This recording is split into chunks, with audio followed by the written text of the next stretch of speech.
Como sabéis, el próximo 3 de diciembre Itxaropen Ikastola celebrará su asamblea, este año más especial que ninguna porque por las circunstancias que estamos viviendo con la pandemia del COVID tiene que ser en formato telemático. Pensábamos hacerla en junio como todos los años, pero la situación con el COVID-19 nos lo impidió y pensando que ahora estaríamos en mejor situación, la hemos atrasado.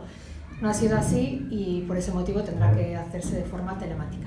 Teniendo en cuenta la importancia de los temas que vamos a tratar, es por lo que nos vemos obligados a hacerlo de esta forma. Los más importantes sería la aprobación de las cuentas de este curso y la elección de 4 nuevos miembros del Consejo Rector. Así que os animamos a que participéis.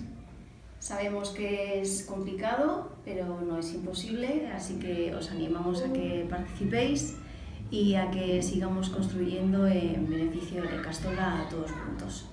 Nos esperamos.